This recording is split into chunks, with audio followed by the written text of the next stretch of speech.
Good day, and welcome to the Yatra fourth quarter and full year 2021 financial results conference call. Today's conference is being recorded. At this time, I would like to turn the conference over to Manish Hemrajani. Please go ahead. Thank you, Shelby. Good morning, everyone. Hope everyone and their families is safe and healthy. Welcome to Yatra's fiscal fourth quarter and full year 2021 financial results for the period ended March 31st, 2021. I'm pleased to be joined on the call today by Yatra CEO and co-founder Dhruv Shringi. The following discussion, including responses to your questions, reflects management's views as of today, June 8th, 2021. We do not undertake any obligation to update or revise the information. Before we begin our formal remarks, allow me to remind you that certain statements made during the course of the discussion today may constitute forward-looking statements which are based on management's current expectations and beliefs and are subject to a number of risks and uncertainties that could cause actual results to differ materially, including factors that may be beyond the company's control. These include expectations and assumptions related to the impact of the COVID-19 pandemic. For a description of these risks, please refer to our filings with the SEC and our press release from this morning. Copies of this and other filings are available from the SEC and on the Investor Relations section of our website. With that, let me turn the call over to Dhruv. Dhruv, please go ahead. Thank you, Manish. Good morning, everyone, and thank you for joining us. I hope that you and your families are safe as we continue to navigate our way through what we hope is going to be the last significant wave of the pandemic, especially in India. As we are all well aware, subsequent to the closing of our March quarter, India suffered a severe setback as a second far worse COVID wave hit the country, with case counts peaking in the 400,000 a day range, and many regions once again began to curb travel. Many of our friends and colleagues have been unfortunately impacted by this second wave, and our thoughts and prayers are with them and their families. Thankfully, since peaking on May 6th, case counts have sharply declined, and India yesterday reported 86,000 cases. That's a significant drop from the peak. A number of states and cities have started easing restrictions with effect from 1st of June, and more are expected to do so by the middle of this month. This easing of the curbs, combined with the vaccination program, has begun to show some early green shoots of recovery in travel, with our domestic travel bookings almost doubling between last week of May and first week of June. India has managed to administer over 230 million vaccine doses till date, and the government has committed to fully vaccinating all citizens before the end of 2021. In fact, the Prime Minister yesterday laid out a new roadmap for a more streamlined and accelerated vaccination program starting June 21st. We expect the vaccination drive to gain even more traction in July and August as more vaccines become available, and expect travel to recover alongside it. As part of our Helping the Community initiative, you would recall that last year we had arranged buses to fly thousands of stranded migrant laborers back to their hometowns across India during the lockdown. This time around, we launched a COVID Connect platform on our site. This platform, supported by a number of volunteers, including our employees, enabled people to get verified information on COVID-19 resources such as availability for oxygen, hospital beds, ambulances, medics, test centers, etc. And all of these things were in extremely short supply during the peak of the pandemic in the month of May. As we continue to navigate our way through this pandemic, I'm very proud of the dedication and efforts exhibited by my Yatra colleagues, both internally and towards the larger community during these challenging times. While travel demand was subdued due to high case counts and partial lockdown across the country, I'm very confident that the industry will inevitably recover, and we have begun to see early signs of that in the past few days. As we look forward to the end of this pandemic, which we believe will be driven by the pace of vaccination in the coming months, we believe travel should recover strongly, as evidenced by the strong recovery post the first wave. Now coming to our March quarter performance. I'm pleased to report Yatra had a robust March quarter driven by the recovery in domestic flight travel, where we saw passenger traffic recovering to about 20% of pre-COVID levels for the quarter. Adjusted revenue of $13.3 million was up 60% sequentially, and a combination of revenue growth and tight cost management helped us achieve positive EBITDA, adjusted EBITDA of $1.3 million. This was well ahead of plan, and we ended the quarter with a strong balance sheet as well, with a cash balance of approximately $31 million. As we look to the year ahead, we see travel recovering towards the back half of calendar 2021 as vaccination accelerates and travel restrictions gradually lift, with domestic first in the near term and international travel towards the latter part of the year. On the consumer side, despite the second wave hitting us towards the end of the quarter, passenger traffic in the March quarter was up 21% sequentially, averaging over 60% of pre-COVID levels. On the international air front, recovery continues to be muted, and it's now been further impacted by the second wave. We expect the recovery in international to continue to be more gradual and more likely towards the end of this calendar year, and largely dependent on the case counts and rate of global vaccinations. Our hotel room nights booked saw a healthy rebound as domestic hotels saw recovery led by pent-up demand on the consumer side prior to the second wave. Our hotel room nights grew over 48% Q-on-Q and even exceeded prior numbers by growing 23% year-over-year, led by a rebound in the consumer demand, the strength of our brand, and our industry-leading hotel inventory, along with lower competitive intensity in the quarter. We continue to make strong progress in the corporate segment and signed 21 new notable contracts in the March quarter alone to further solidify our position as the leading corporate travel service provider. These new customer signings in a challenging quarter further underscore Yatra's leadership position in the corporate segment in India and our ability to extend our platform to cross-sell other products and services. Our pipeline of prospective new customers continues to grow as inbound interest has increased meaningfully post-pandemic. We believe online penetration in the corporate travel market in India is approximately 10 to 15%. A larger part of the market today, about 60%, we believe is still underserved or served by smaller offline players. As a result of the pandemic, we are seeing evidence of an accelerated shift towards online players, especially as contracts come up to their end of life and rebidding. We remain confident in our platform's capabilities to serve and scale any type of customer. Corporate travel recovery is expected to lag consumer, but please do note that before COVID, corporate was growing at a faster rate, and we expect this dynamic to return post-pandemic. Coming to our fiscal fourth quarter results, we saw meaningful sequential recovery this quarter, reflecting a recovery led by pent-up consumer demand. This recovery in domestic travel led to a sequential quarterly growth of 60% in adjusted revenue to $983 million, which is approximately $13.3 million versus about $8.3 million in the December quarter. This growth in revenue, further combined with strong cost controls, enabled us to achieve positive EBITDA in the March quarter well ahead of plan. Our adjusted EBITDA in the March quarter was INR 97.4 million, which is approximately $1.33 million.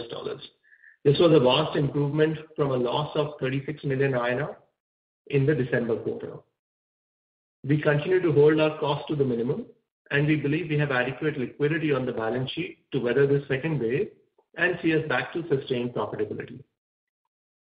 One other strategic growth driver for us is the expansion of our corporate digital platform as we continue to add non-travel related digital offerings to our captive corporate customer base. As the largest corporate travel service provider in the country, we have strong relationships with some of the biggest and best known enterprises in India, and we continue to make inroads into these organizations with our non-travel offerings.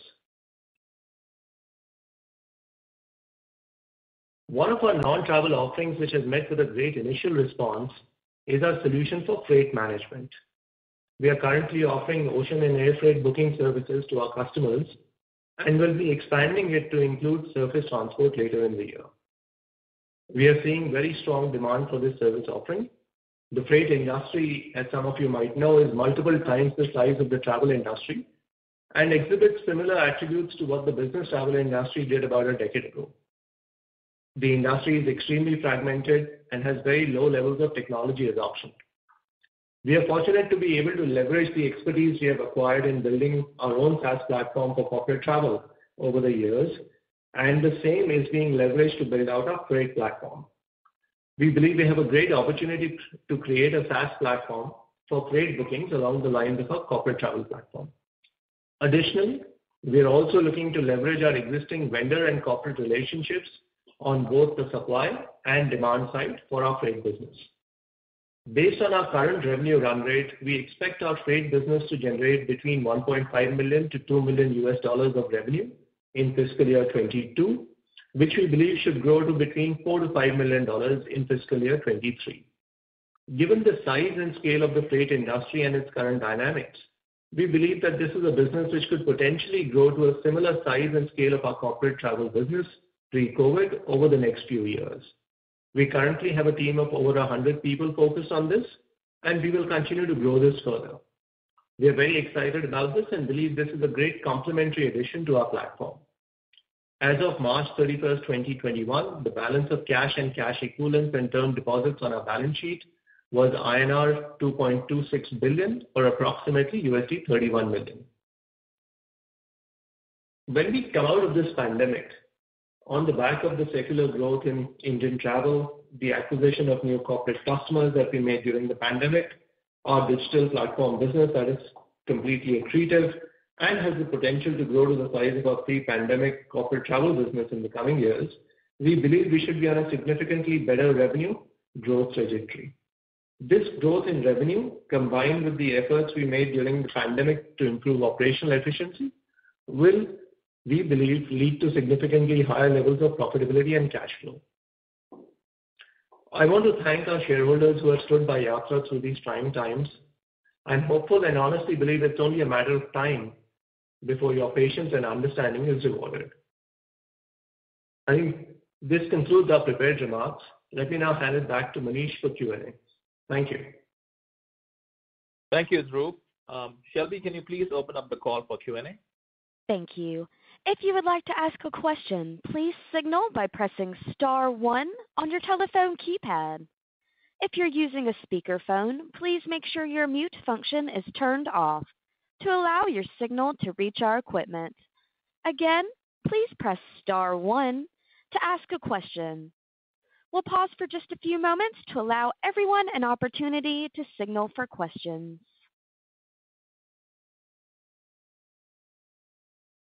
We'll take our first question from Scott Buck with H.C. Wainwright. Hi, good morning, guys. Thank you for the time. I jumped on the call a little bit late. I was hoping maybe you could provide a little bit of color around bookings in terms of, are we back to booking habits that look pre-pandemic, or are we still looking at a lot of kind of closer in, type of bookings?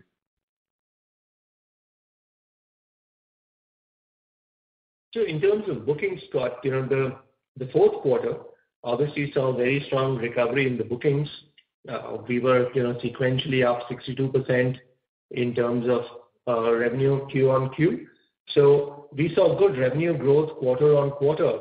But with the second wave of the pandemic, which began towards the last 2 weeks of March and then, continued into April and May, we saw a meaningful slowdown. But in the last 2 weeks, ever since lockdown restrictions have begun to get eased and case counts have come down, we've seen very steady recovery, in fact, very good recovery in the number of bookings. So our sense is that as vaccination continues to take a stronger foothold across the country and, the case count continues to come down, we should see travel recovering quite strongly in the coming quarters. And I guess in terms of that visibility, what's your level of confidence as you look out, the first couple quarters of the fiscal year versus the back end at this point? Yeah, I think I look at, how things panned out in the first wave. So after the first wave, the recovery on the domestic side in Q3 and Q4 of the fiscal year was quite strong. And we think a similar story is going to play out this time around as well, with the added advantage that a number of people are beginning to get vaccinated. So, when we've spoken to customers, and anecdotally the feedback that we have from people who've been vaccinated, right? It seems those people are willing to travel a lot more. There is internal talk. I was part of a task force discussion with the government as well. And there is talk that, people who are fully vaccinated might be allowed to travel freely within the country as well. If that comes through over the next couple of weeks, that should definitely lead to a significant uptake in the number of people who are traveling. Yeah, that's very helpful. And then last, on the corporate travel side, I'm curious what the competitive landscape looks today versus what it maybe looked like 6 months ago at the height of the pandemic. Are you starting to see, some of your competitors in the space get, more aggressive in the way they're pricing or anything along those lines? That kind of color would be helpful. I think on the corporate travel side, we think the competitive landscape actually is tilting even more in our favor. The more this has dragged out, the harder it's become for the smaller and mid-tier players to operate in the segment. It just continues to put additional pressure on them. Even some of our larger competitors have been fairly quiet over the last, quarter or so. So I think from that perspective, we are very well placed to take advantage of the situation. And it's reflecting in the number of new customer wins that we've had in the last quarter. Great. That's very helpful. I appreciate the time, guys. Congrats on the quarter. Sure. Thank you.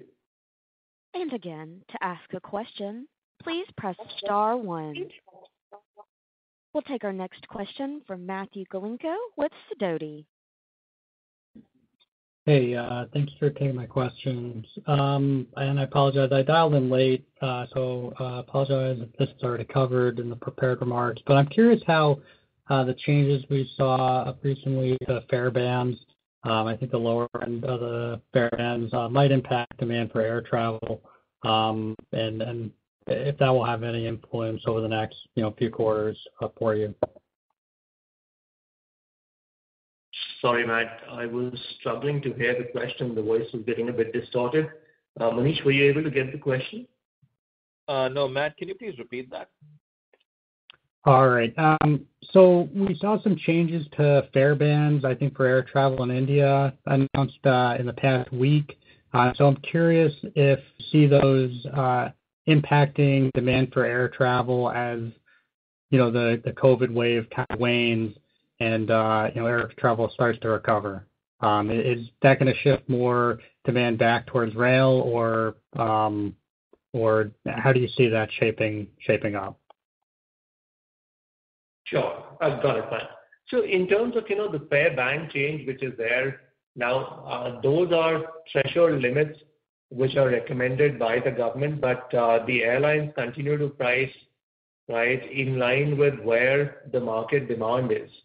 And today what we've seen is that, the market demand has largely shifted from being travel between the metro cities to travel between metros and tier 2, tier 3 towns. And the airlines are very, aware of this change in buying pattern. And we haven't really seen any significant price changes being affected by the airlines.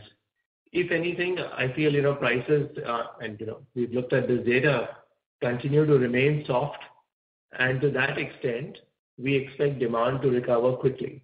Even from a customer's point of view who's traveling from a tier 2 town, even if rail travel is slightly cheaper, those who can afford air, even if it means stretching a little bit, are doing so because A, the availability of trains is also limited, and B, air is viewed as a much more safer means of travel than rail transportation.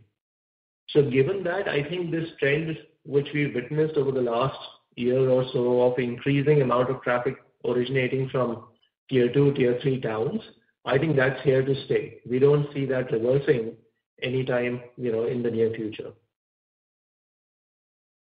Got it. Thanks. And then in terms of the freight strategy, I think you mentioned you have about 100 people working on that strategy today. And I think you fleshed out some expectations around revenue in the near term. At what point do you think that strategy hits a accretive level, or do you expect it to be profitable? What's the break-even point for that service? So actually, interestingly enough, even the last month, that business managed to get to break even in the last month itself. So we expect it to be accretive in the very near term. We don't expect that business to be a drag on earnings in, let's say, for an extended period of time. There might be a quarter or so's impact where we are ramping up the teams, but what we've seen, in terms of results on this have been very encouraging. Our, customer wins have been pretty rapid on this, and we expect that trend to continue.